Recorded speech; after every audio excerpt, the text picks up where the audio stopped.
isn't it? Maybe if I hit recording first.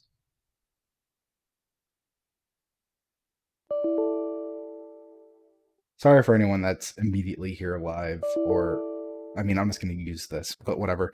Um, Hello and welcome to another episode of Loose Canon. I'm having issues with OBS. Uh, that's none of your problem. Rhino and I are back this week, and we are talking about the Cloud Strider's Legacy book, a book that really took me by surprise because as you start reading it, it feels just like a standard history, but as you keep going, you start to see some like secrets beneath the surface, and that's pretty exciting in my opinion to have a really good book like this. And so I'm excited to get into it this episode. How's your week been, Ryan? It's good. Just been trucking along. I'm kind of in that limbo mode with Destiny at the moment. Mm-hmm. Um, Yeah, I know what you mean. the playing has been fun, but it's just kind of like I don't I don't really know what to do next. But Yeah. It really hits the wall for me where it's like, okay, what do I do next? Well, it's like you need to hit the pinnacle cap, and it's like, I don't want to. yeah, exactly. I kind of enjoy the fact that I don't feel the pressure anymore to be on par with Mm-hmm. everything going, and I guess it's going to even be better later on, that I won't have that feeling. I Yeah. probably, from what I can foresee as far as Destiny's announcement to the community via Twitter and whatnot, Mm-hmm. it seems like, if everything goes well, it seems like it's going to be less of that feeling Yeah. of hitting the wall, maybe. Yeah. I don't know how heavy in leaks we want to get into. I feel like that's what you're. I'm so sorry. What you're kind of getting into, um, but we do know that going into next season, we're not going to have an increase of the power cap. So if you reach the pinnacle cap this season, next season you don't have to do any of that, and that is Mm, phenomenal in my opinion. I feel like if anything, it should just be an annual power increase instead of a seasonal power increase, but it sounds like they're kind of reworking it a different way, according to some of the leaks. mhm. Um, in an exciting way. I mean, it doesn't sound bad. It sounds like really what I wish I could just have, and I've been upset ever since they implemented it. I wish I could just have three hunters again because I don't have the dedication to play three different classes, you know. Yeah, But I my do other have. Well, go my on. Titan and my Warlock just stare at me every time I start Yep. up the game. I recently started using them as exotic storage Uh-huh. Oh, because okay. it's like I only give them exotics. Like in dim I just have all my exotics on my Titan and Warlock because Yeah, it's very pronounced. I won't accidentally see something there that I'm like, oh, this is that's garbage, and it's funny. actually like my god roll without realizing. So I just give them all my exotics, and that's where my exotics live. And Mm, it's like I don't have the time to give three characters a full playthrough of grinding right. armor, making builds, and all that. But what I do have the Yeah. time for is running three raids. I'd See, that's love the some funny extra thing is, like, rewards. do you remember D1? You had the time because there Yep. wasn't as much activity to do, and But now even then, it there's was so still much free. activity to do, you don't have the time to do the other Yeah. characters. And so, like, really, if you're going to keep up with the Joneses, I guess, you got to play constantly. And then some of these triumphs are tied to multiple classes, like Mm-hmm. using multiple classes throughout the. And I'm just like, no, no, it's not going to happen. But whatever. I mean, we're here, and I've made amends with that. Yeah. I no longer feel necessary to have every single thing in Destiny.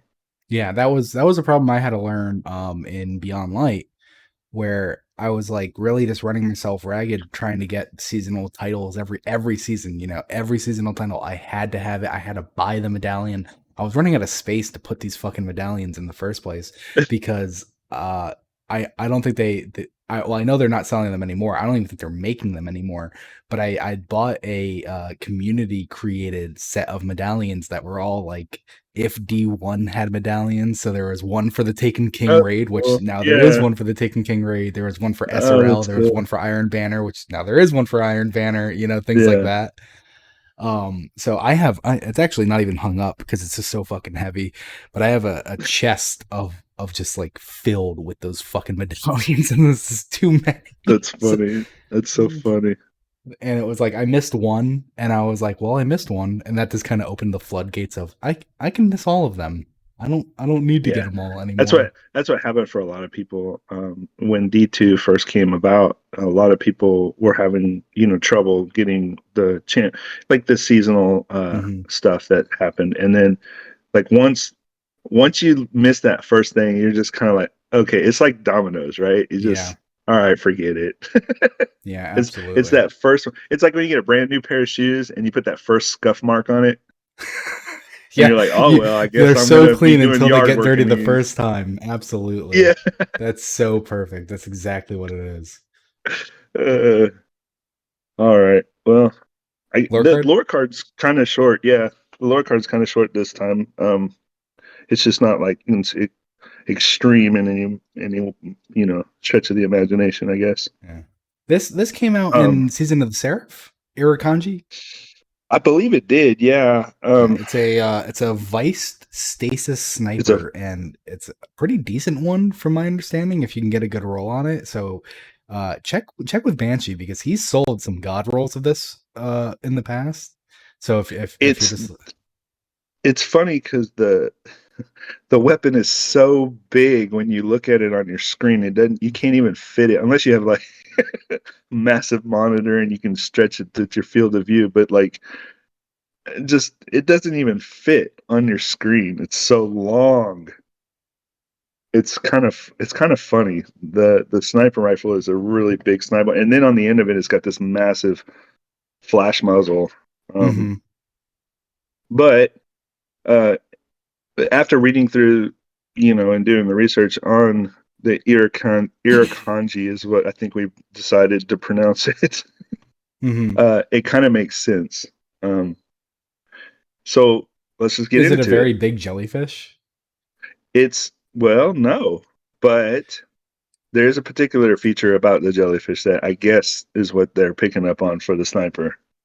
So, an irukandji is a type of jellyfish usually found in the waters of Australia. It is considered one of the most venomous creatures in the world. They fire their stingers into their victim, causing a condition known in humans as irukandji syndrome, which can be fatal. Um, it's considered one of the most venomous creatures in the world, and so that sting is capable of causing serious illness or even death. But here's where it's weird because the sniper's huge, but the irukandji jellyfish is small. Okay. It's just a few centimeters in diameter, Oh, but geez. it has long, thin tentacles. So like the tentacles on this jellyfish are probably 5 times as big as the head of the jellyfish, if you consider the head, the dome part. So they typically have four of them that can be extended up to a meter long, and they're translucent and hard to see in the water, which makes them very dangerous and hazardous to swimmers and divers. The venom of the irukandji jellyfish contains a powerful neurotoxin, one that can cause a variety of symptoms in those that are stung. They usually begin around 20 or 30 minutes after you've been stung, and it can include pain, vomiting, anxiety, muscle cramps, and high blood pressure. Um, Mhm. what's cool about them is that they fire their stingers into their victim, and that's what's caused, that causes the condition known as Irukandji syndrome, that venom. But if you can imagine this jellyfish, I have a picture of it, but if you Oh, it's imagine actually this it's on jellyfish, screen. okay, it's translucent. It has these really long tentacles, right? Mhm. And so these tentacles are very translucent in the water, and they can tangle on your legs, get up on you, and if there's many of these jellyfish around, you could very much die out in the ocean from one of these, stings of these jellyfish. Um, the symptoms can worsen and lead to that condition, that Irukandji condition. But what's weird about it is the jellyfish stings are rare, but they Mm-hmm. can be fatal. Oh, Um, geez. yeah. So if an Aracondi jellyfish uh, stings you, you're gonna be fine if you can, get away. And you got about, like, what they say is about 20 to 30 minutes to start either taking antivenom or start get emergency help. Um, but the stings are like extremely rare. But So am I understanding you correctly in that this like actually shoots like a projectile, or it does, but it's not like a long distance arrow or anything like that. It what it is once you get in proximity of it, these tentacles, as they call them, because tentacles are mean different things for different animals. But for okay? the jellyfish, all of their arms are considered tentacles because they're multi-purpose. They use them to feed, to mate, to everything. But the tentacles on the ends of the tentacles have these barbs, and once you get close to them, they can feel you. Like, they have this electro whatever the heck biology chemical thing that's in their in their makeup, that once it knows that, hey, something I could eat, or that even seems like something I could eat or consume or is a threat, it makes those little electrical impulses on the tentacles fire off, and so anything in proximity, it'll shoot those little barbs. um, but it's only from those tentacles, which there's only four per jellyfish, right? So, like, each one of those tentacles, they have a lot of other arms, but those particular tentacles have the barbs on them. Okay, so then they reach out with their with one of those four, and then they are projectile. They're not just reaching contact, right? Right. And that's the weird thing about jellyfish. They don't reach, like, they don't grab things. They don't have they're not like humans where use your arm to reach out and grab a cup off the shelf. Like, they don't it's not really how they work. They just float. But the chemical and the electrical impulses that they sense through the water, Mm-hmm. that's what triggers that response. And like, a jellyfish's brain, it's one of the most fascinating things in the world, because it's really a blob of nothing. And the other cool thing about jellyfish um, is we don't really know how long uh, a jellyfish could live if there wasn't a threat of So death they're in the probably water. biologically immortal. Yes, That's somewhat. Yeah, crazy. I know. It's like a Crocodiles are like that lobster. too. Oh yeah, and Yeah, lobsters. Yeah. yeah, They yeah. don't die of old age. They die of predators and natural disasters.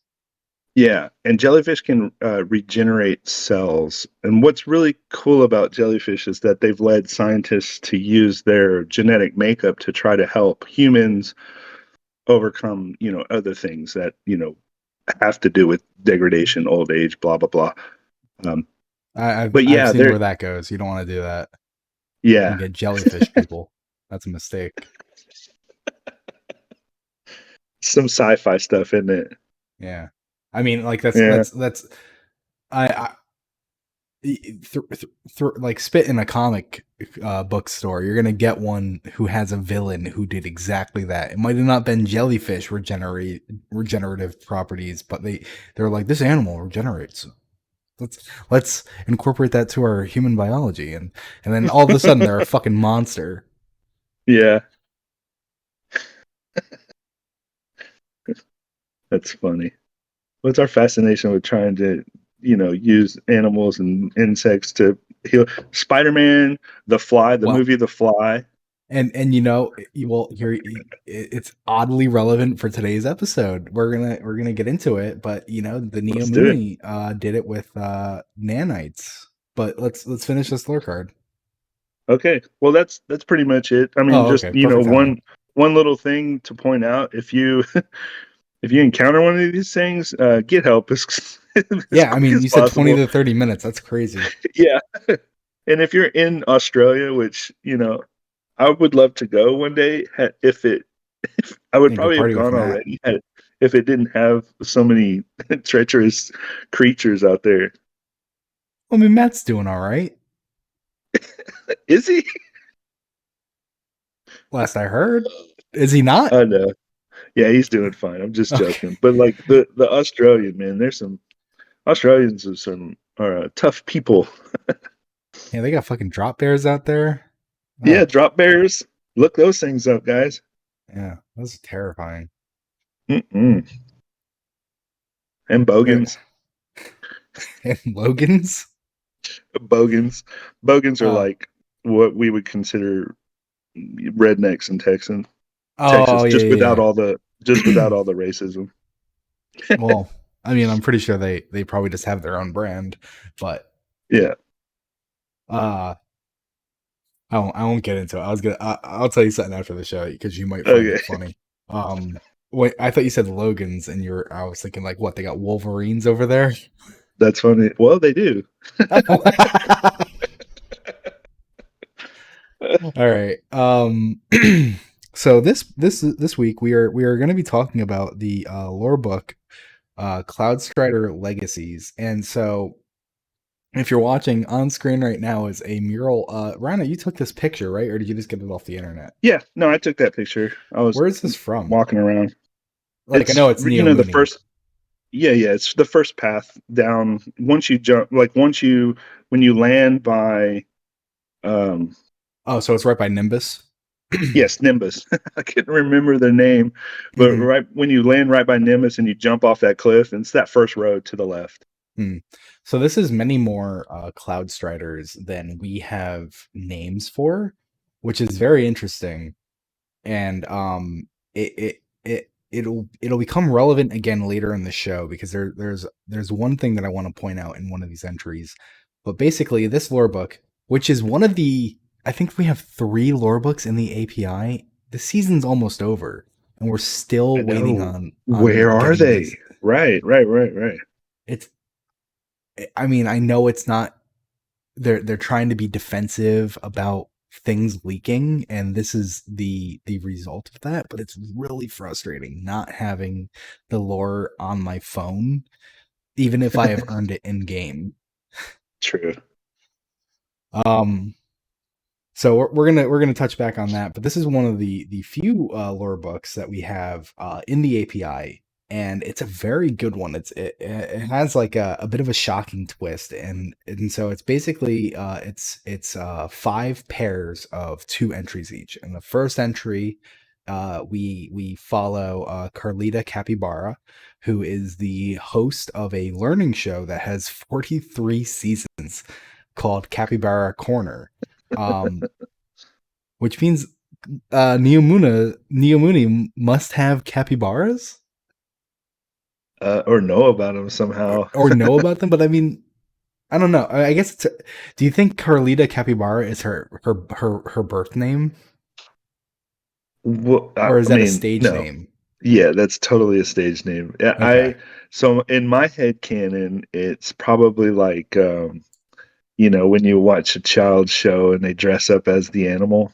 Uh-huh. Yeah, no, exactly. Oh, you think it's actually a capybara like costume? That's funny. Yeah, I thought it but was a it's person. either that or it's similar to like the old show Captain Kangaroo, where his last name really didn't have anything to do with him. But All in my my head knowledge of canon, they Captain dress Kangaroo up. is tied to the Adam Sandler movie Big Daddy.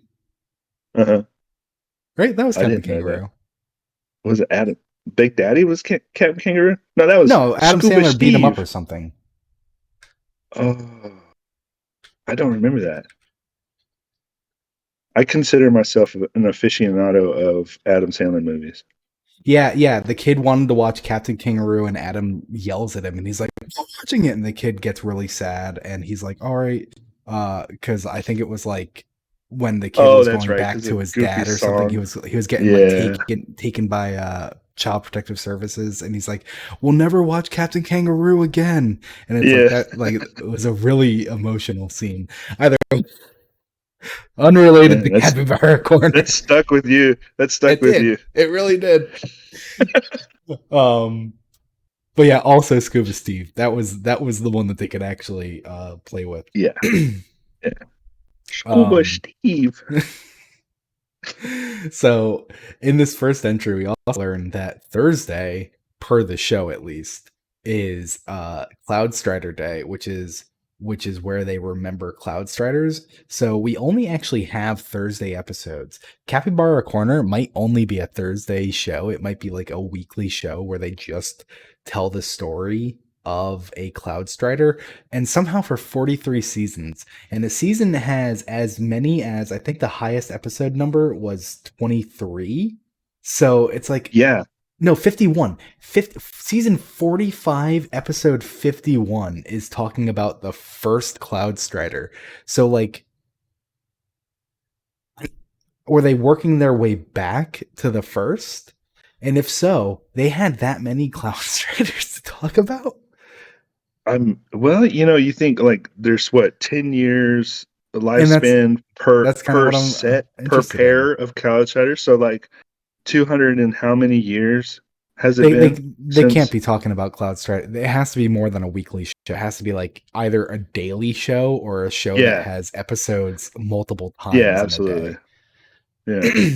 Because we're gonna use some of the information from this to kind of Okay. chart a timeline. But Okay. I wrote a little summary on the first entry. So the first entry of this book, the Stargazer, is told in the perspective of a teacher explaining some of the Neptunian Earth history of events during the Dark Ages. It took place on Neomuna, while it took Neomuna a while to be able to see out past their planet's magnetic field. That's what actually kept them hidden, but it also made it so they couldn't see out. And but when they could finally see out past, they looked down at Earth and they discovered Earth was actually still populated. Just now it had warlords controlling people. So the Cloud Strider Stargazer decided that Earth couldn't be allowed to find Neomuna like they had found Earth, and so but they wanted to keep an eye on Earth for when the warlords eventually ceased being a problem, so they could come back and help humanity again. And Right. so I recall there being a moment at the end of season of Therif where we were asking about how we lost all this information on Neomuna, and it was apparently attributed to Savathun. So I guess right out the fucking window with that we're just attributing everything that goes wrong to Savathun in universe right now. Yeah. Everyone's like, how did this happen, Savathun? Yeah. What's funny is like when on the face of it when you first read these lores, I'm sorry, when you first read the lore Mhm. surrounding Neomuna in this season, your first gut reaction without having all of it together and your puzzle pieces together, your first Mhm. gut reaction is, "Oh no, what's happening? They're rewriting Yeah, this retcon, right?" yeah. It does kind of feel like that. Yeah. But so in the entry, it actually says, "Today we still watch Earth, and when the warlords are gone, we will go back and help the people clean up their world, just like when you help your parents clean up. And doesn't everyone like having a clean home?" So, like, honestly, this is pitched for a kids show. Um, Yeah. they haven't come back though. Haven't had warlords for a while. Yeah. Well, and to speak to like children's shows and trying to keep things like if you imagine kids and being a kid, you want to know that the world around you is safe and that you're protected, right? So Hmm. I mean, what else are you going to tell the children, right? They've got to pacify the children as well as the people, but also, you know Yeah. they don't want them looking up too much information on their own. And so yeah, very true. And then the second entry of this kind of ties with the first one. So it's called Lemonak Lee, which I believe is the actual name of the Cloud Strider who became known as Stargazer. Nimbus isn't Nimbus's real name. What was the old one's name? The one that uh died? Did he have a name? who? The one that died, the Cloud Strider. Oh yeah, he did. Oh my God, what is his name? That's so sad. We don't even remember his name. Well, Um, they didn't make him feel very important, so sorry. oh man, this is gonna kill me. Brutus. I don't know. I forget. I mean, it's close enough I to I me. kept calling him Brad Pitt with a beard. Really? Did he look like Brad Pitt? I don't know what Brad A Pitt little looks bit, like. a little bit. Yeah. My memory Eh, of Brad Pitt is overwritten by that episode of South Park where Cartman saw himself as Brad Pitt. So Oh no. he was doing a World War Z thing. I forget what else happened. It was just That was such a goofy movie. yeah. Well, And either I way. like goofy zombie movies, but that one was really kind of silly. So, in the second entry of this book, Lamanekli, we see how Stargazer came down to Earth and their plans on how to handle hiding Neomuna. So, in the previous entry, we learned the story that they went to Earth and they did something to a computer called the War Mind to make all the other computers on Earth forget about Neptune. Very kid friendly story of events. This is what actually happened. So, he goes down there. Rohan. Sorry, I Rohan. remembered. Rohan's not his real name. It's something else. Yes. Rohan is his call R- sign. That's a weird call sign. When you have people going like, I'm Stargazer, I'm Maelstrom, I'm Blue Jay, I'm Rohan. Like a sensible potential name. Is Yeah. Rohan a Well, name? I mean, it is. I mean, I don't know what the implication behind the name would be, but like, I guess if you psychoanalyze why they would pick Rohan as the name, yeah. I'm sure there's some goofy reason. Well, in any Ro- case. Oh, sorry. no, I was just Oh, saying, like, the only thing I can think of is like freaking Lord of the Rings Rohan. I don't know. I keep thinking Roland. What's Roland from? Dark Tower? Yeah, Roland's Dark Tower protagonist, the main character. Rohan. Borderlands? Maybe Borderlands has a Rohan. Either way. Huh. Horses. That's something that pulls up. Horses. Yeah, I don't know. Horse lords. Oh, did Fallen ride horses? Is that where you're going That with was a good this? one. I love that text entry That that was a Cade great was entry. doing. Yeah, Oh, I love that that was one good. because he's learning about Nessus, which is related to The the centaur. centaurs Yeah, it's a in Greek centaur. mythology. Yeah, yeah. Yeah. Oh, I miss Cade. Who? Yeah, exactly. Who's Who's Cade? that? A random guy who got a statue after 4 years. Yeah. But No so in Cade, this, no SRL. the no speaker. That's the weird one. Yeah, no speaker. I mean, I can understand Shiro and no one knowing who that is, or Like, why doesn't the speaker have like a memorial? He died in the Red War. I mean, exactly. What are we doing? Zavala's favorites. Um, Yeah. in any case. So Okay, okay. we know that Stargazer came down to Earth and he was going seeking out the War Mind, and so Stargazer seems to have shot a warlord controlling the area Carnutta, and possibly even killed them. Their civilians are now trying to avenge their leader and are storming the bunker Stargazer is currently in. Stargazer considers their options. Should they kill the people? No. They're not judge and executioner. They're there to preach and bring the gospel of civilization. And so, Yeah. which is a weird way to say it. Like, I get that you're trying I to do something really, genuinely yeah. good, but it's weird to say it like that. Yeah, when you start throwing out like gospel or biblical terminology, that's when you start Yeah. questioning what are we trying to do here, guys? Yeah.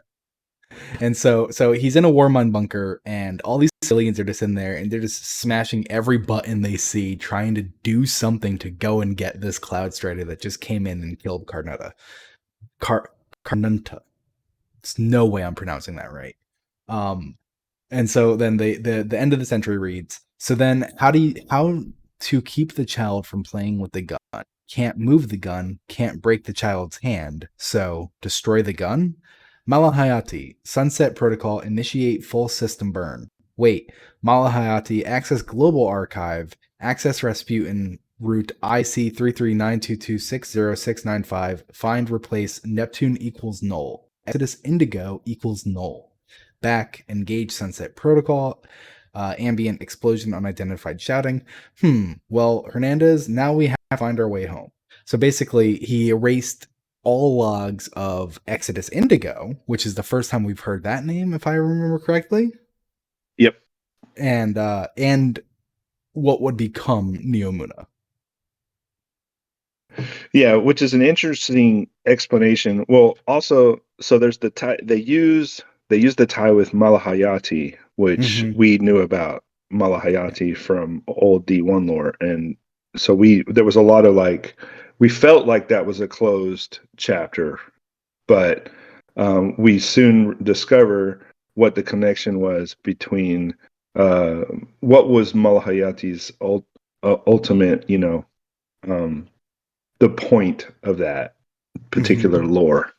We have like the iconic lore scene where there's the ship flying, and then we know that Rasputin is trying to basically get everything off planet or gear up to get everything off planet, off world, and so the Exodus, the Exodus, was to get all of these ships off with all of these different survivors so that they could go out and colonize and survive the extinction event that was happening.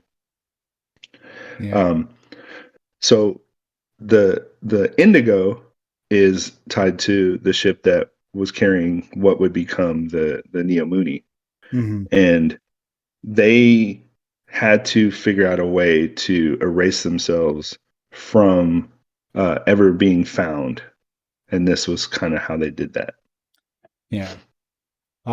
So I highlighted the light bearer's name Carnunta because they are not a new character. They actually had their debut back in the Witch Queen on the Loreley Splendor helm. Oh, Yeah. So in this okay. entry, Ophiuchus is trying to convince Ikora that she can actually surpass Osiris and become the Warlock Vanguard. Yeah, And she's just kind of like no, he's a legend, blah blah blah. And they're in the EDZ, and or maybe they're not in the EDZ. In any case, he was from the EDZ. Um, and Ophiuchus is like, here, take a look at this helmet. What does it tell you about the wearer? And Ikora replies, the crate says, recovered from the tomb of Carnunta, a warlord in the EDZ, Lightbearer.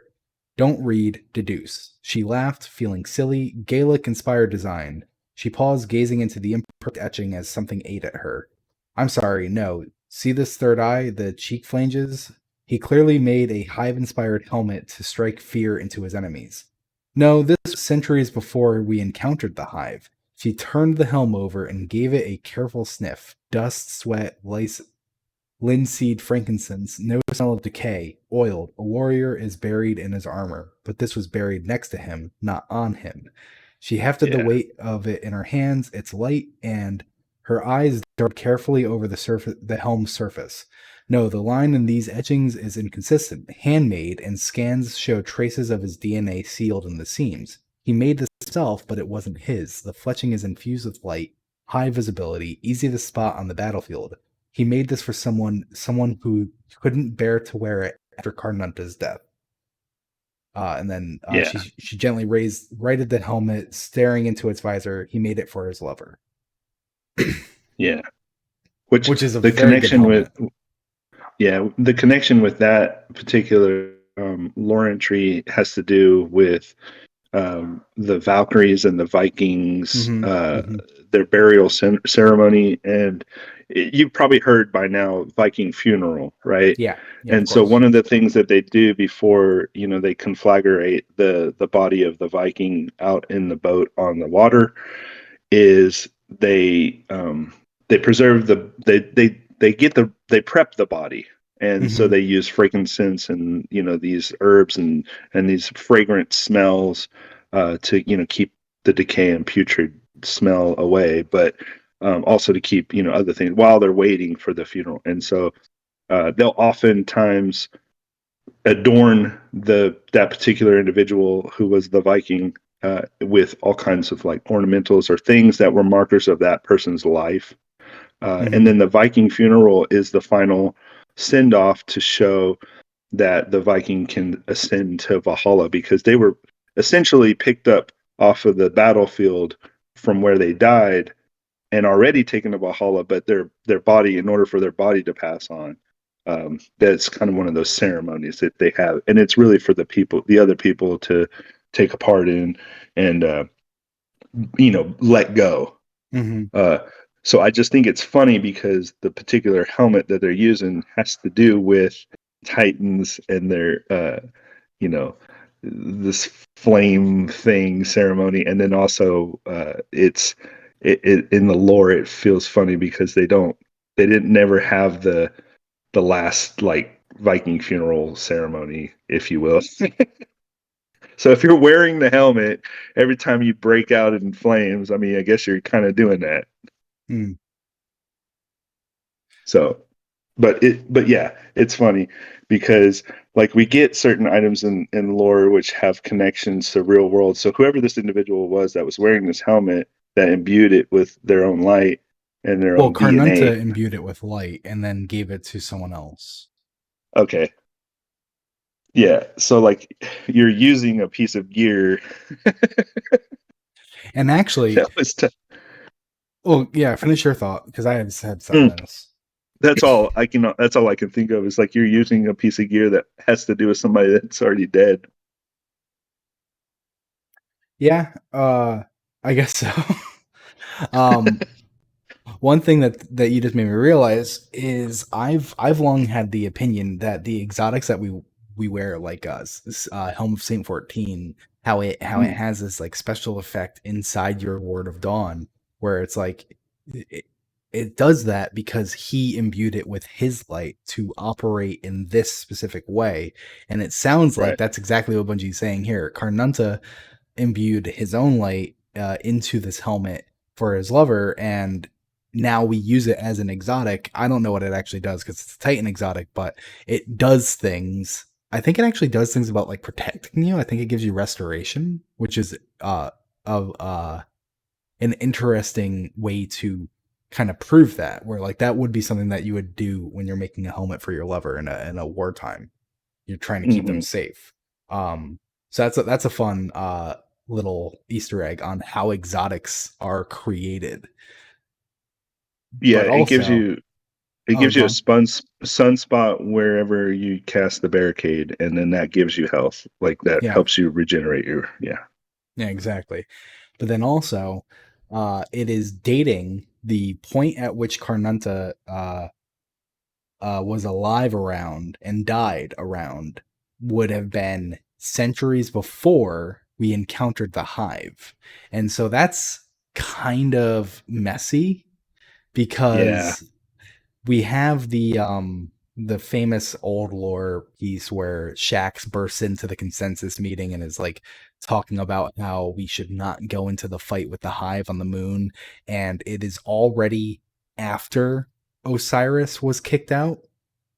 So, Yeah, self exile. well, actually, maybe it does work. It's hard to think about. It's hard to get it all in order with things like this, where we just have like pieces of information. Where it's like, so we have Ikora and Ophiuchus talking about Ikora becoming the Vanguard, and at the moment that Shax burst in, Osiris wasn't there. Ikora wasn't officially the Vanguard yet, and so to say that it was centuries before they'd encountered the hive, it sounds like the Battle of Merimbrium had already happened, and the whole Crota fiasco had already happened. Yeah. Okay. Well, I guess that could still fit though. Yeah, no, it could. You're right. Yeah. Okay, well, there's more going on. There's a lot of like Okay. timeline clues in these lore entries. This one just kind of threw me for a loop as I was thinking more about it, because I realized on this reading I realized it mentioned centuries before the hive, and I was like, oh wait, I need to think about this more. Hmm. So then we have entry 3, the Blue Jay. And this one takes us back to another episode of the Capybara Corner where we learn about Blue Jay. Blue Jay was a very smart cloud strider who was the first to use the Cloud Arc for something more than just digital storage. They created a video game within it, which showed everyone that the Cloud Arc was a whole world that they could use to create art or visit friends. Blue Jay helped expand the Cloud Arc to make it what it is now, a place where Neomuni could live to weather a storm like they have been for, I think they've actually been inside the Cloud Arc for like almost a lifetime, like a decades period. So Yeah, it seems that way. It seems like they were in the Cloud Arc for a while. because the VA for Nimbus, when they were talking about how they wanted to portray Nimbus in their voice and everything, it's they mentioned how they were told like Nimbus never actually lived in the physical world. They basically grew up in the Cloud Arc. And Yeah, so they wanted Nimbus to have this. How do you have someone not only experience all this like new power and responsibility, but physicality for the first time like in their life, for what it matters for the first time in their yeah, life. yeah. That's really cool to think of because it really makes you feel uh, connected to the Nimbus story Yeah. arc because when they're acting the way they do in this physical form, it kind of makes you like, oh, very much feel like a superhero all of a sudden, Uh-huh. you know, and that's really much like their character traits. Um, and so in this entry, the blue jay is a very clever bird. This is Carlita Capybara speaking. The blue jay is a very clever bird. You might have seen one in the parklands. Some even talk. And so as I was going through this, I was like, "Oh, Neomuna has birds." And then I read some can even talk, and I was like, "Neomuna has talking birds." And then I realized to myself that birds can talk now. It's not like a scientific achievement or anything. Although blue jays, I don't think blue jays can mimic speech, can they? Blue Jays don't talk. Okay, but I mean, I freaked out at the idea that there were just like talking birds, and I completely forgot about Yeah, like all fucking like ravens and parrots and parakeets and all yeah, that shit. So yeah. I, I mean, who knows what these Blue Jays really are anyway? Like what? yeah, What are these it Blue could be a Jays? fucking parrot, and they're just like, yeah, that's a blue jay. It's blue. It's like that's a blue macaw. Hell, it could be a digital upload of a Blue Jay that's Yeah, talking. Who and then knows? and then we have the second entry that ties into this one, which is Conrad Jane. And so in the fourth entry of this book, Conrad Jane, we see the transcript of a sentencing for Conrad after he illegally created simulations in the Cloud Arc. Conrad felt they were the last of humanity and they were trapped in a bubble. But because the Ishtar team had a bad experience with simulations in the past, they Uh-huh. were Yeah. forbidden from exploring it on Neomuna. Conrad didn't care and tried to increase the value of life for Neomuni, angrily fighting against the council and calling the current Cloud Strider the council's lapdog. Ultimately, despite the illegality of the situation, he was only charged with house arrest and community service, which would be to continue his research in simulation under lapdog supervision. Conrad is Blue Jay, if that wasn't clear. Yeah. Yeah. See, this is where it's funny. So if you're reading these lore entries, they're parallel, and so we were talking about this before the show. But Mm-hmm. if you're getting like you're getting the side that's told to you and presented to you, but then you're getting the side of what really happened, Yeah. and so if you can imagine this person trying to make a simulation so that people in that are uploaded or whatever, you know, in this cloud arc can feel more at home or feel more real Mm-hmm. with their existing like talking blue jays. Yeah, anyway, it's just like there it was for a good reason, but having known the history of what happened to the Ishtar team, there's definitely, you know, some pitfalls to be aware of, and what can happen. And then they just let him, like, here you go. You know, if you're so obsessed with this, okay, here, just They almost go lock conscripted yourself him up to in a keep room and keep working. doing it. Yeah. Yeah, They're like, you're going to great. keep doing this, but we're going to make sure that Yeah, we control the outcome. no matter, yeah, nothing bad could possibly happen from that. Yeah. It's very shady. It's very like I don't know a good word for it. It's just very shady. Like the fact that the council was able to do this, they're like, we're going to arrest you for doing something, but we're gonna make you keep doing it, but in such a way that when you're finished, that we take control of it. Like that's Yeah, aggressive. that's pretty sneaky.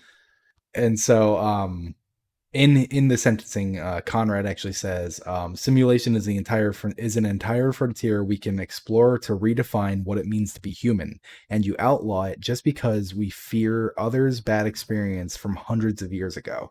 So he also says, I should have started with that. He also says in the same sentence, we're the last of humanity, which to me says Conrad Jane existed before the stargazer found humanity back on Earth and then ultimately was like, we can't interact with them because of the warlords and it's dangerous.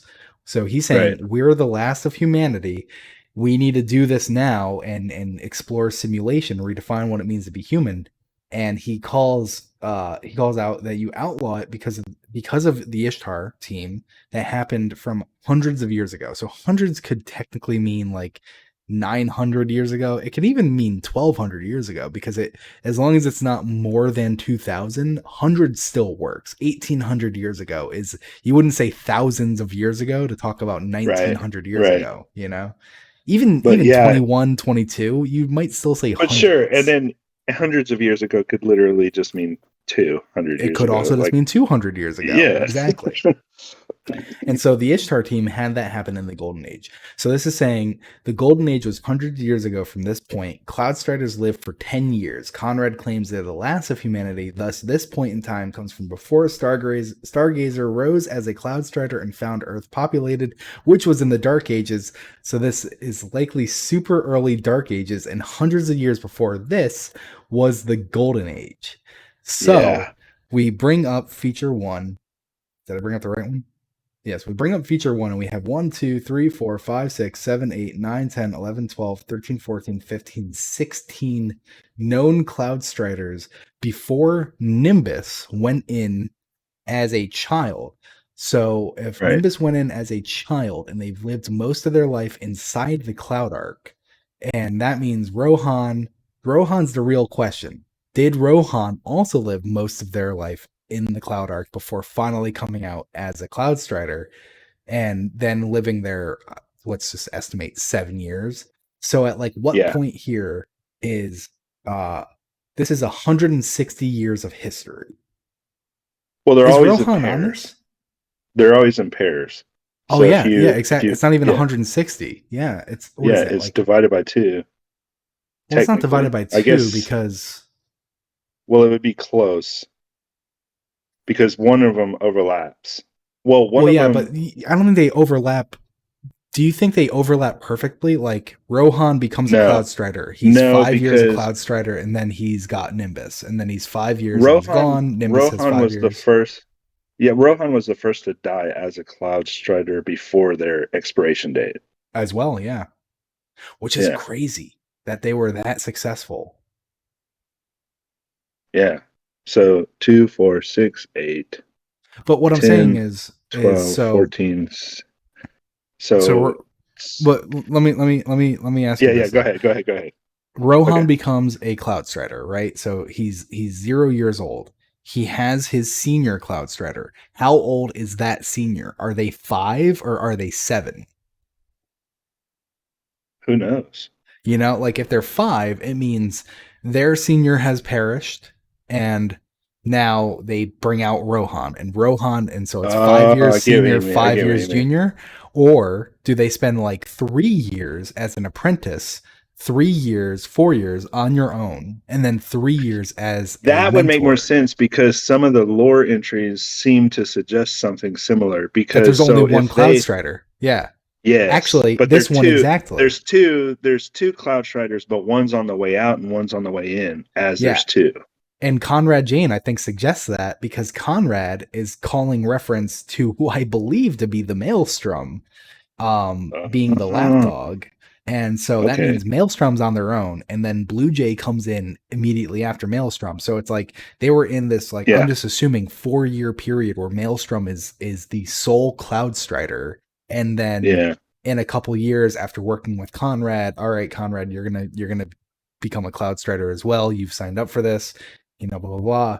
So you're gonna have 3 years as an apprentice, 4 years as a Yeah. standalone, and 3 years as a mentor. It's just my Yeah, pitch. so then that would make sense if you go back in timeline. They're trying to keep it close to the 200 years, if Yeah. you think about it in that way. So then, what would Yeah. that? This like 1.5, right? So 160 times 1.5.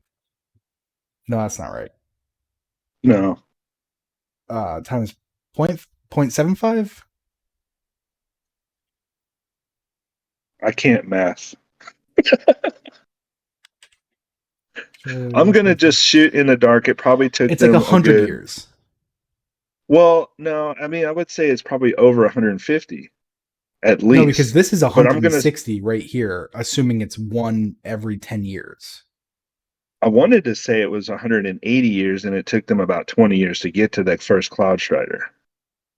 And that's the other question. How long was Neomuna there before they created before the first Cloud Strider was created? It feels like 20 years because and I don't know where I pulled that from, and I can't find it now because my brain's all over the place. But I read all this like 2 or 3 times, and I Uh-huh. think from the way that it felt, it was like they were building everything for about approximately 20 years, and then that's when the first cloud strike, because they found out, there's a threat here. We got to keep ourselves quiet. Yada yada yada. First cloud strider was officially born technically, and then they were like, okay, we got to now here we go, and they keep going. So it's about 180 years since their 20-year development is what I'm thinking, Well, so approximately. before they there were Cloud Striders. The Strider, the first one, Michaela, Michaela, yeah, I think I don't. Michaela built the side reel, which is what converts you from human to Cloud Strider. Yeah, which sidereal as a word is really interesting. We've had that word in Destiny before, and back in D1 we had this sidereal fusion rifle and stuff like that. But anyway, sidereal is like this phenomenon of just having like a parallel experience, I guess is the easiest way to summarize it. It's like you are you, but you're also you in a different. There's a parallel you happening at the exact same time. Can you imagine that? So side reel is kind of like what they use to explain how the Cloud Striders came to be, or the process. Experiencing side reel is how they describe it, right? I, I wish we could have a way to have this conversation before the show, but still organically have this conversation, just so that, like, I wish we could pause time so I can do my Yeah. research and come back with something, because I did not listen to a word you just said. Oh no. Okay. So to summarize, side reel is just a parallel experience inside and outside of your own body. But Okay. they use it to define the transitional period for the Neomuni. Okay, well, that's not what I'm getting as a definition. Sidereal is of or with respect to distant stars. Yes, exactly. But it's also a term that yeah. So in constellations, that's true, but it's also a term using, uh, here on Earth for people experiencing. In this particular instance, right here, we're experiencing sidereal as a way to transform the Neomuni into the Cloud Strider. But sidereal also in real life, if you look up sidereal outside of its constellation explanation definition, it's another way to explain um, two parallel existences. Does that Okay, make well then sense? let me ask you this. Yeah. In the entry Siddhartha Golem, which is about Rasputin creating Felwinter, it says here, initiate Siddhartha Golem upload at Deepstone Crypt 342 to assess integrity of moral structures. Standby for criteria under passage obsolesce, whatever, side reel. What do you think that's about? Obsolete sidereal. I think that probably had to do with more of the stars and constellations. I If don't know. Nanobi Sonder is ivory. If Hammurabi. What do I know that word? Is that a Wouldn't Mesopotamian? that just be him trying to say like, okay, this Hammurabi is the Ashapam. contingency. If something goes south, we need to activate our array of, our weapons array that's out there. I don't know. That's that's what I kind of gleaned from that. Does that make sense? Anyway, so sidereal, the reason why they use it in concept, let's just go with that. So if the sidereal definition has to do with how do planets relate one another's times with each other, like here on Earth, a year is a year, but on Neomuna, a year is a different amount of time period, right? And so that's what they're trying to say is Oh your yeah. experience on, yeah. So I your didn't even think of experience on that. time, yeah. So your experience in time here on Earth is a certain amount of time. Their experience of time on Neomuna is a different amount of time. But we're trying to collate the two.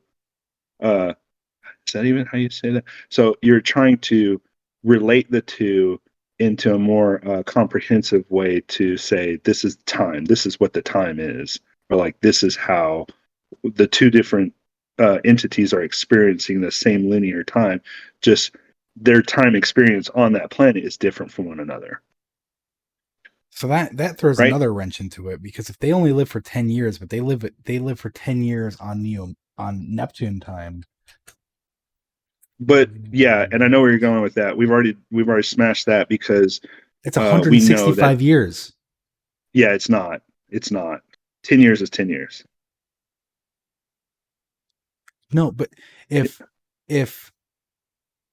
we're trying to track the timeline of destiny in regards to Earth events, Mm-hmm. and we're using the lifespan of Neomuni Cloud Striders, and they live for 10 years, and a cycle of Neptune is 165 Earth years. Yep.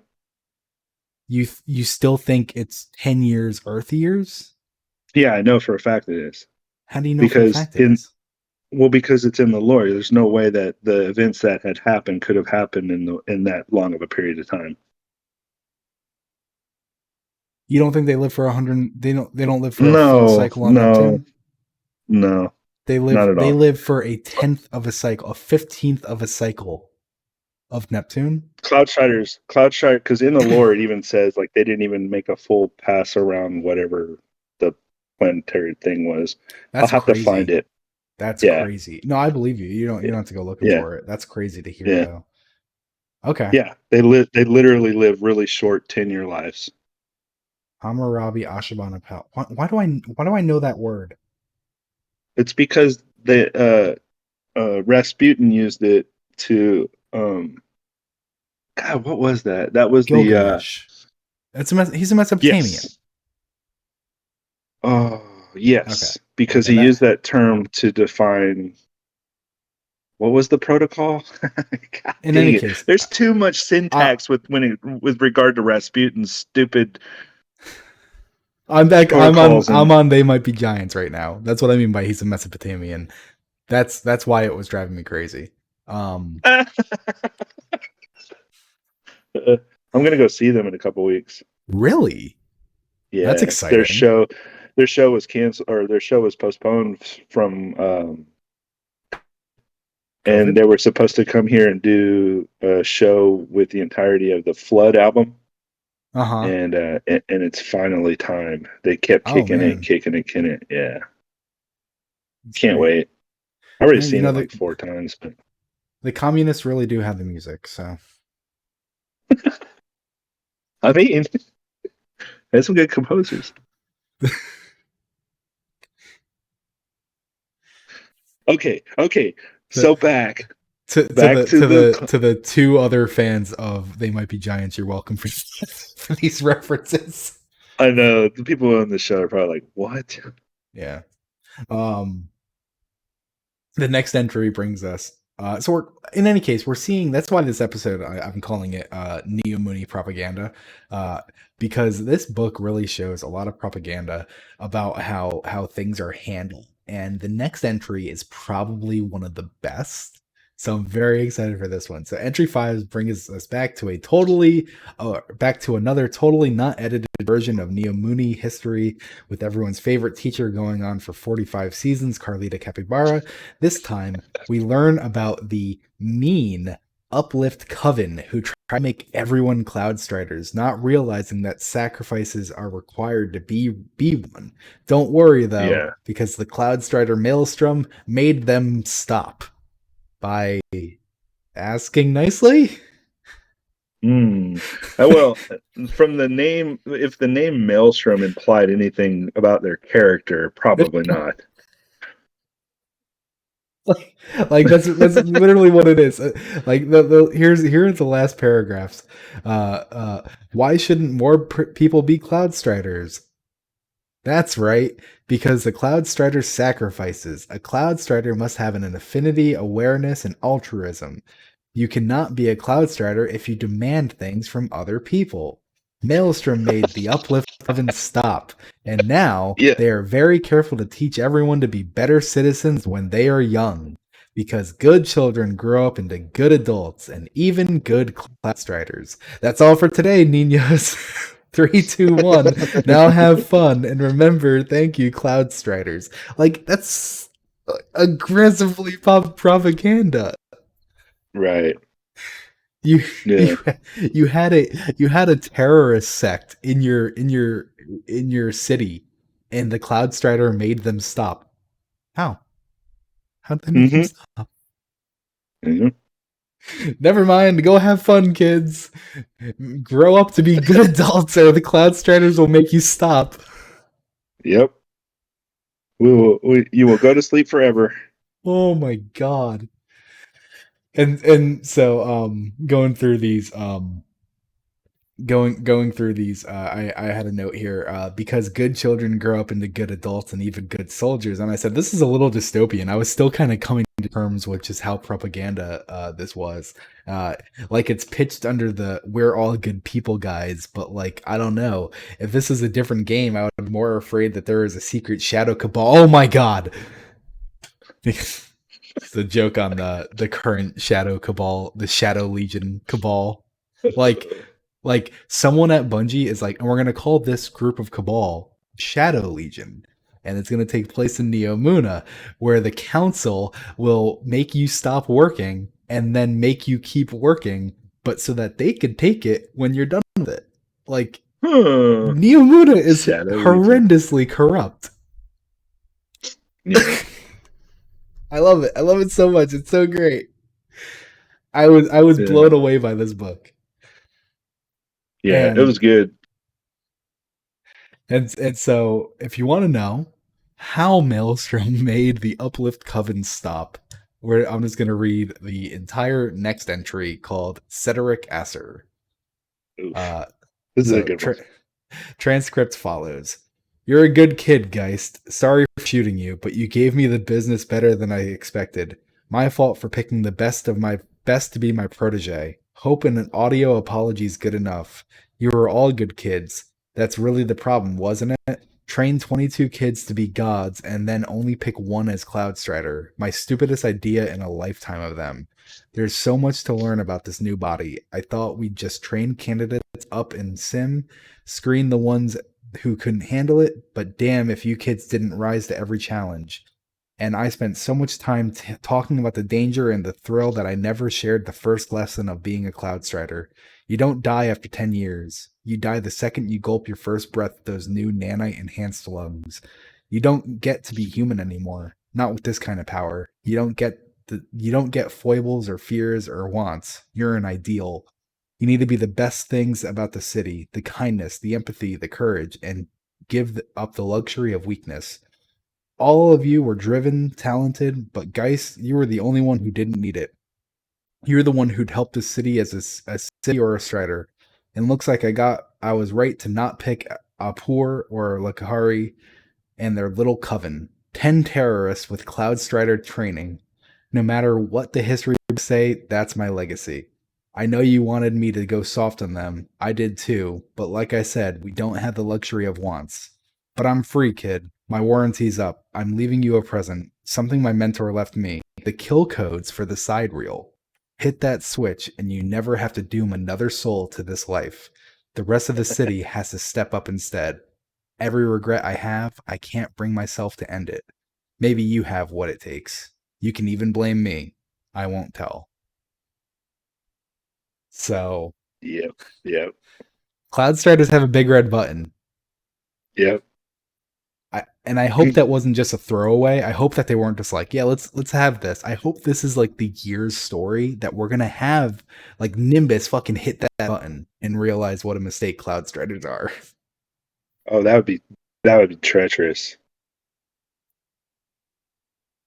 I mean, yeah, That'd that'd be be fucking cool. awesome. That'd be so great. Yeah. Yeah, I would. I get it's either there for that reason or it's there just to make you feel like all of this could just implode at any given moment. Yeah, absolutely. Can you imagine though? Like they were feeling so nihilistic that Yeah. they had to write this red button into there They because they really didn't. went They, go on. yeah, I was going to say they didn't. They really did not like the idea of being a Cloud Strider. The Uplift Coven really went full Syndrome. I had to look that name up. Syndrome on Neomuni from the movie Incredibles, that Pixar movie, remember?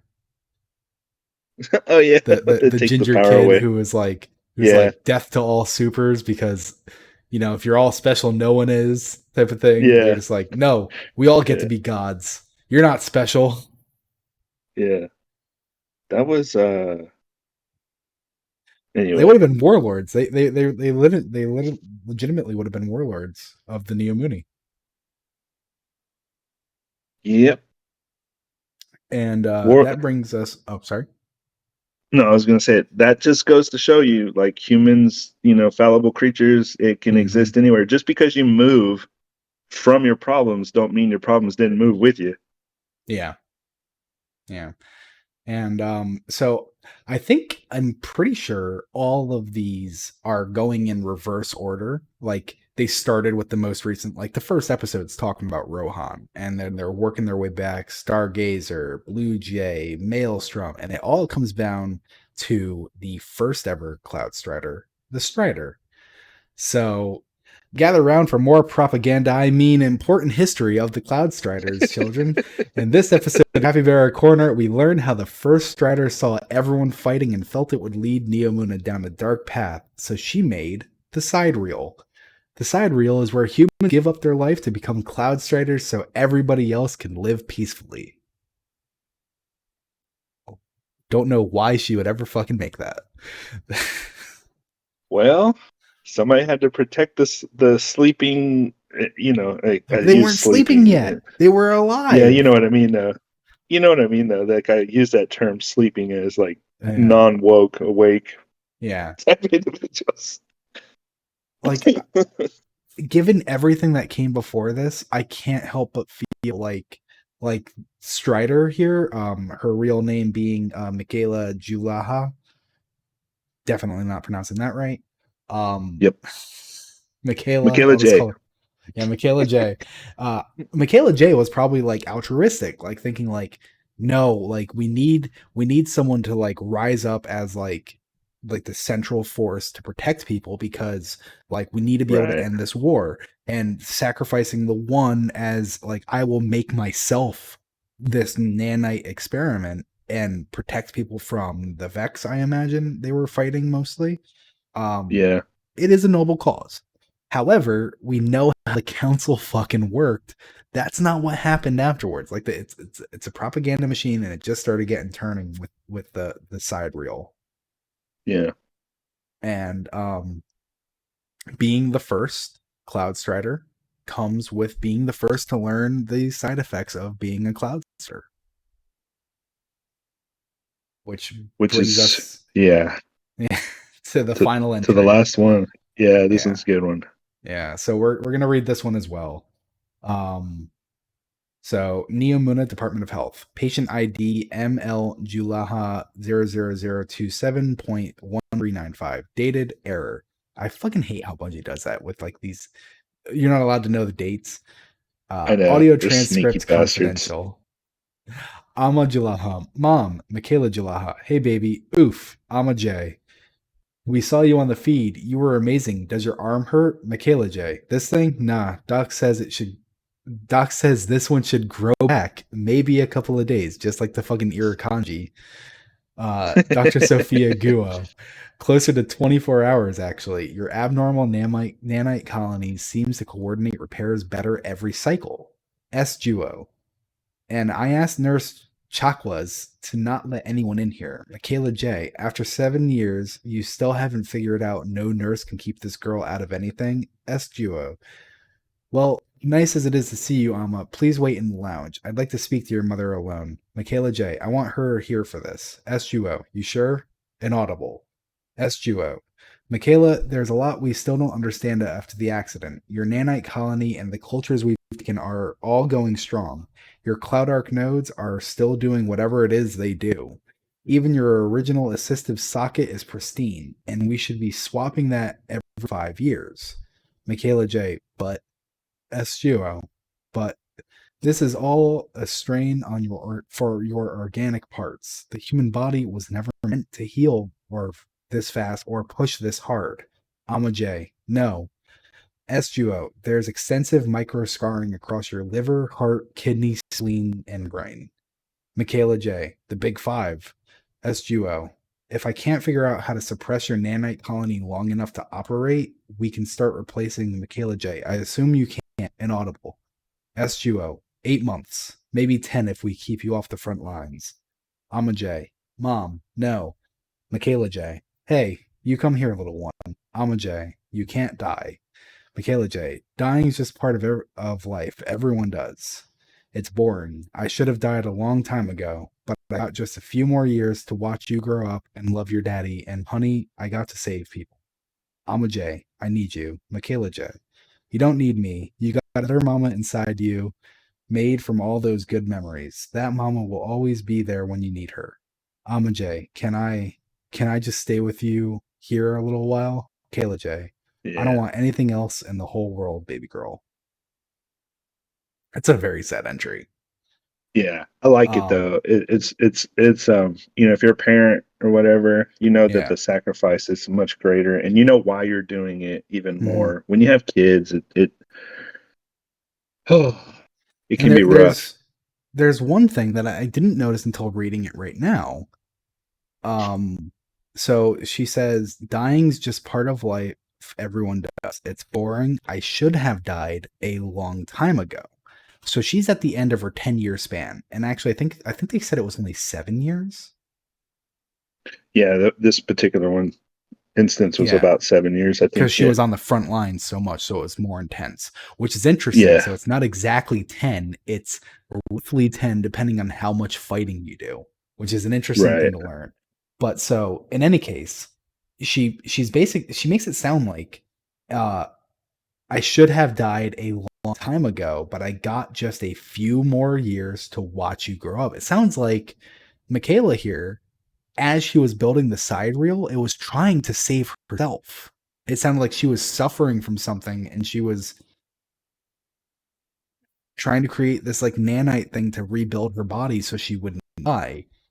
And I can only imagine the council swooped in and was like, yeah, now you're going to be a cloud strider. You're going to start saving people. So we don't have to keep fighting in wars anymore. And she was, yeah, of course I will. Look at what this new body can do. I can do all of this. And she pushed herself so hard that she only lasted 7 years.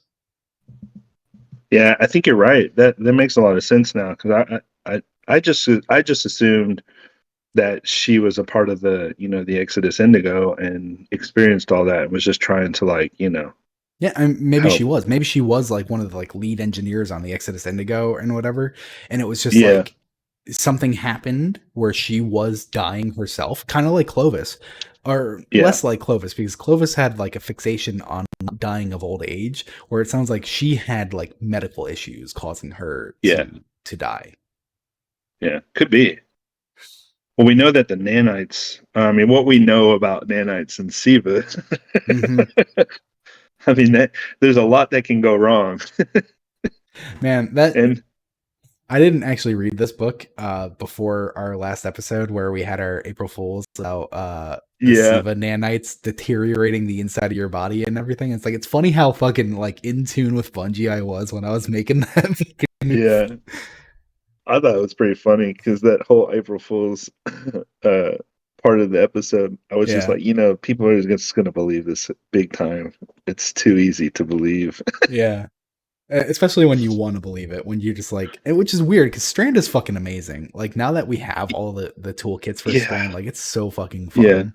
But in any case, So, so to encapsulate all this and put a little pretty bow on it all, yeah. the Cloud Striders living short lives. They basically are the volunteers Hmm. um, to put themselves through this, augmentation via the nanotech, SIVA, basically.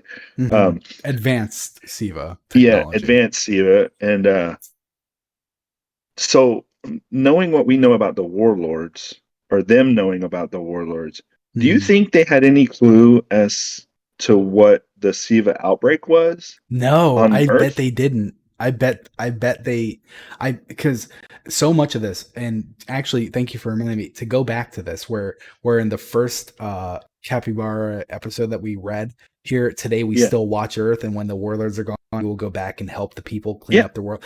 The warlords have been gone. They haven't come. That's a fucking lie. So that means to me they're telling the kids, we're still watching Earth. We still care about Earth. We're gonna go back and save Earth when the warlords are gone. They don't give a shit about Earth. They're just Right. saying that. They've already severed ties. They've Yep. already closed that back door. They've already erased themselves from Yep. Rasputin's war mind's memory. And so you think that Yep. they're no longer looking? I think they did not care, and I think it goes so deep that it's like it is literally a shadow cabal government who is like Yeah. running things, because when Rohan and Nimbus, when we arrived on the scene, Neomuna for the first time, they were like, "Are you an enemy?" And they were like very Yeah. just like cool with it. And they were like, "Who are you? Where are you from?" And they're like, "Oh Uh-huh. shit, you're from Earth. Yeah, we know all about Earth." And there's probably Okay. like in the back of their head, they're probably thinking, why weren't we working together if the warlords were gone? Like there's probably like, Yeah. but so much is going on, they don't ask that question. And I think that like whoever the council is, when they heard that we are on the scene, they're like, fucking damn, like they're fucking pissed. Yeah. Well, okay. So we got a couple minutes left. Yeah. Real quick. The Cabal Council, if you look at the iconography all around Neomuna and you look at the paintings and the drawings, and then you look at the elaborate art that's in certain areas, there are particular pieces that are like they're like a banner wall art that falls down, and it's got this really cool iconography of what they thought that like guardians slash warlords were and their ghosts. And you can see down at the bottom of these pictures, I wish we had the picture online so I could show people right now, but it seems like the way that they're using the veil and the way that their opinions and their views of guardians and slash warlords, or light bearers, I guess we should just say, Mm-hmm. if you look down at the bottom, you can see there's the skeletal version and then there's like the human version, and they're in tandem down at the bottom. And you can see how the veil is the same shape of the council sitting at the top. And it almost feels like they did that iconography on purpose to show that they are above the veil at the top, and what's filtering down at the bottom where the roots are is the light bearers, and how they felt about them is that they were like, these undead creatures resurrected by the ghosts, because they didn't really know if we were good or bad. Once we showed up, we kind of started helping them, and then their opinions changed. But so that Cabal Council that you're talking about, I think that might have been their like visual cue tool to subvert their own people into believing that Earth is just, it needs to be abandoned because it's a hellscape, basically. Yeah. So sorry.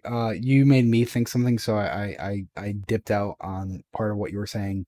When you say the Sure. the symbol of the veil, do you mean that like the circle with Shape. the cup shape? Yes. Okay, so then I want to put that on screen. I can do that really quick. Okay. And then we can have that while we talk about it.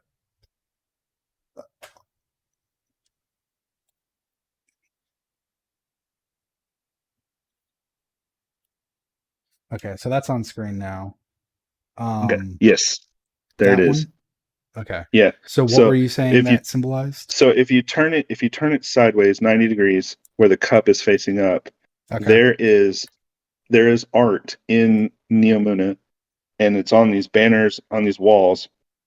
And down at the roots, there's a couple of they are guardians, they are light bearers because they have the ghost right by them, and one's in a skeletal form and one's in a human form. And so at the top is the council, sitting on the top of the cup area of the what you would call the veil, and Uh-huh. they're like almost at a table. It seems like they're all just arranged and apart. And then you Huh. see like two more individuals on the sides, kind of bookmarking those council people, and they seem to represent the Cloud Striders. And We'll so have I to find think that in what they're game.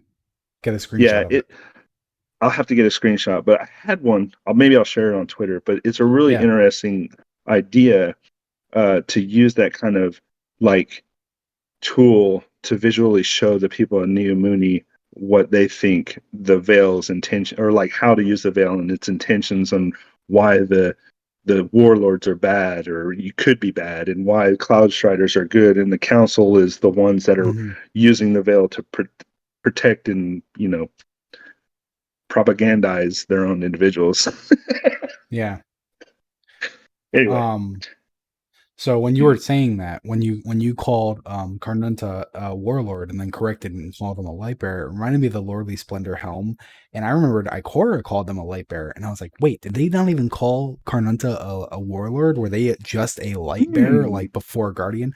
She does call them a warlord, but it's still interesting to me. So the crate says it was recovered from the tomb of Carnunta, a warlord in the EDZ. And then she also says, light bearer, which implies there were non-light bearer warlords in the Dark Ages. There were just humans who rose to power and took control. Yeah, Which actually interesting. we kind of knew because of Acts of Mercy, the Iron Yeah, Lord warbook. yeah, Warbook. yeah. They kind of witnessed But yeah, light bearers doing some miraculous things, but so not that's necessarily warlords. yeah, that's really exciting for me though. That Ikora felt the need to specify that he was a warlord, but also a light bearer, because Pigeon and Phoenix, there's the entry where I Osiris kills a warlord who was coming after him, and he asked the ghost why he was with that guy, and he was like. Sagira's like, oh, they're just like looking for protection. They're scared. And everyone uses that as evidence that a ghost can revive a second person after reviving their first guardian. And I Yeah, said, you don't know that was the guardian. You don't know that they were a yeah, guardian. It could have been yeah, a ghost hanging out with a human. That fucking happens. And yeah. humans could also be warlords. So There you go. that was one of my Boom. biggest pet peeves. Oh my god. In any case, Well, that's gonna be it for our show this week. We're gonna get back together on the 30th, April 30th. That's my dad's birthday. oh, happy birthday to your dad on the 30th. Yeah. That'll be fine. Yeah, we'll be good. Yeah. So we will still have our show on the 30th. And I really hope Bungie puts it in the API. I really want to do the raid lore book. If they have not done it, I might go through the very unfun process of just transcribing it from the game itself myself. I might. I don't want to promise that because it's not. I've done it before. It's not fun.